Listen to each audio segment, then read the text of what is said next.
সকলোলৈকে নমস্কাৰ।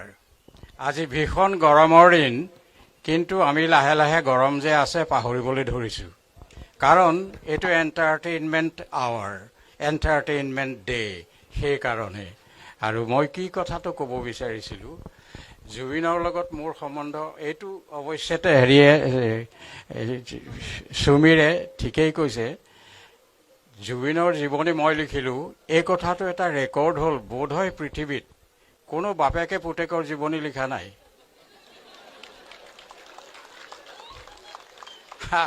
আৰু এতিয়ালৈকে জুবিনৰ জীৱনৰ ওপৰত যিমান কিতাপ লিখাছে, অনেক কিতাপ লিখা হ'ল, মই বজাৰত দেখিছোঁ, কিন্তু এখনতো সেই দেশটো নাই য'ত যিখন কিতাপ পঢ়িলে জুবিন বোলা মানুহটোৰ কলিজালৈকে চাব পাৰি।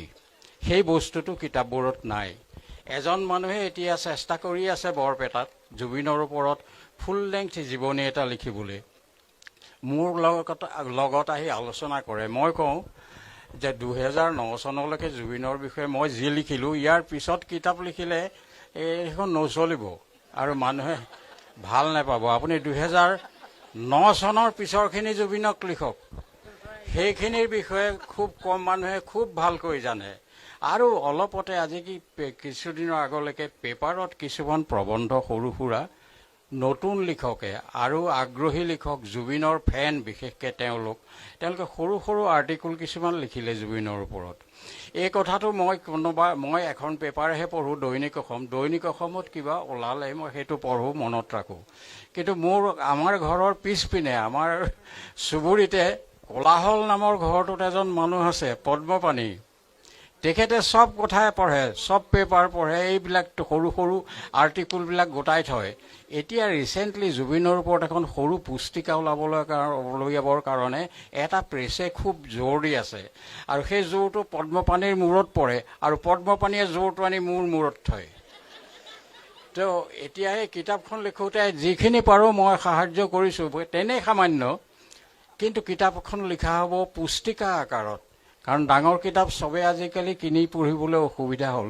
পুস্তিকা আকাৰে যদি 10খন কিতাপ বাহিৰ হয়, সেইটোও প্ৰফিটেবল। সেইটো এটা কথা। আৰু জুবিনক সমালোচনা কৰা, জুবিনক এনেধৰণৰ সমালোচনাৰ কথা নহয়, ধৰক আৰ্ট, গান ইত্যাদিত কিবা কথাত কেতিয়াবা মই মোৰ মন্তব্য, মোৰ দৃষ্টিভংগী এটা তাৰ আগত প্লেচ কৰোঁ।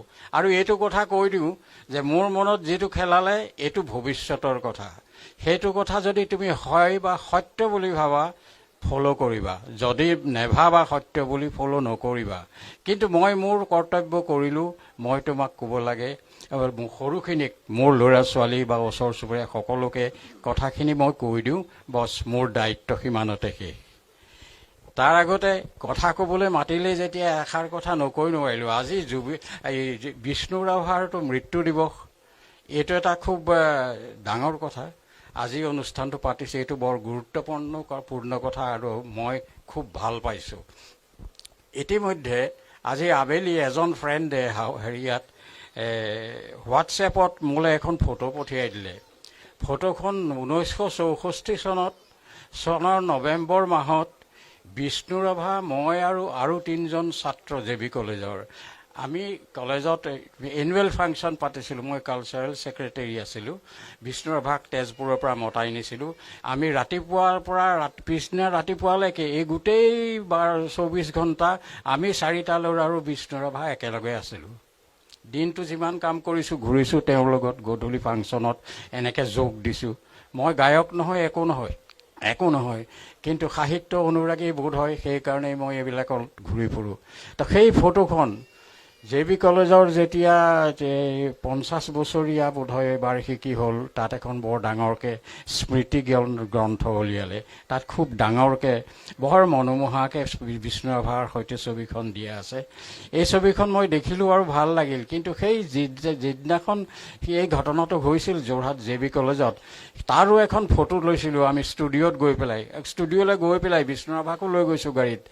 ষ্টুডিঅ' এটা খোলাই থৈছোঁ যে ফটো এখন ল'ম, বিষ্ণু ৰাভা আহিছে। ফটোখন ল'লোঁ। সেইখনৰ কপিটো মোৰ ক'ত হেৰাল ক'ব নোৱাৰোঁ। ইমান কেমেৰাৰ আহ যাহ হ'ল আমাৰ জীৱনত, মোৰ জীৱনত বিশেষকৈ। তাৰপিছত ল'ৰাই ডাঙৰ কেমেৰা ল'লে, ডাঙৰবোৰ অহা যোৱা হ'ল। আগতে মোৰ সৰু হেণ্ডেল কৰিব পৰা কেমেৰা আছিলে, সেইবোৰো বহুত হ'ল। 7-8টামান মই ভাঙিলোঁ, হেৰুৱালোঁ, কিবা হ'ল। সেই তাৰ লগে লগে তেনেকৈ ফটোৰ এলবামবোৰ বাঢ়ি যায় সময়ত। সেই এলবামবোৰৰ দমৰ মাজত সেই বিষ্ণু ৰাভাৰ ফটোখন আমাৰ সৈতে তোলা, সেই ফটোখন ক'ৰবাত হেৰাল নাপালোঁ। কিন্তু আজি আবেলি মোৰ বন্ধুজনে ফটোখন পঠিয়াই মোক স্মৃতিৰ গৰাখৰ পৰা যেন উদ্ধাৰ কৰিলে। মই যেন বিষ্ণু ৰাভাৰ ওচৰত ঋণী আছিলোঁ তেওঁৰ ছবিখন হেৰুৱাই পেলাই। আজি যেন বিষ্ণু ৰাভাৰ ছবিখন ঘূৰাই পাই মই তেওঁকেই আকৌ ঘূৰাই পালোঁ। আকৌ এটা দিন যেন তেওঁৰ লগত মই কটাম 24 ঘণ্টা। যোৰহাটৰ ব্ৰডৱে হোটেলত ভাত খাম, চাহ খাম, দিনটো কটাম কলেজীয়া জীৱন। এইবোৰ ভাৱ আহিবলৈ ধৰিলে। এতিয়া আৰু সাহিত্য সংস্কৃতিৰ বিষয়ে কথা কৈ থাকিলেই শেষ নহ'ব। বহুত আঘাত প্ৰঘাতো ইয়াৰ মাজত আছে, সেইবিলাকৰ সময় হ'লে মই কৈ যাম। আজি আপোনালোকক বেছি আমনি নকৰোঁ, কাৰণ গৰমটো খুব বেছিকৈ পৰিছে। ময়ো বিদায় লওঁ, আপোনালোকেও কাম শেষ কৰি বিদায় লওক। ধন্যবাদ। মোৰ এখন ফটো মোৰ ওচৰত আছে। ফটোখন হেৰালে বুলি ভাবি আছিলে যে। I have that collection. Thank you. ফটোখন কিন্তু ৰিমাষ্টাৰ কৰিব লাগিব। নাই, কৰিব লাগিব, আছে মই থৈ আজি দিছোঁ। পুৱাখন ৰিমাষ্টাৰ কৰি দিছে, একদম ব্ৰেণ্ড নতুন ফটোৰ নিচিনা হৈ আহিছে। মোৰ ওচৰতে মই থৈ দিছোঁ, আছে। ৰিমাষ্টাৰিং কৰিব লাগিব। আৰু আপুনি এটা কাম কৰিব, আপুনি পাপুৱেতো আপোনাৰ কিতাপখন লিখিলে, আপুনি ফটোখন হোৱাটছআপ কৰি দিব। আজিকালি চব হোৱাটছআপত চলো। নহয়, বিশেষকৈ আপুনি ক'লে ইমান ধুনীয়াকৈ, মই জুবিন দাক কৈছিলোঁ যে আপুনি কপিল দেৱকৰ বিষয়ে কওক।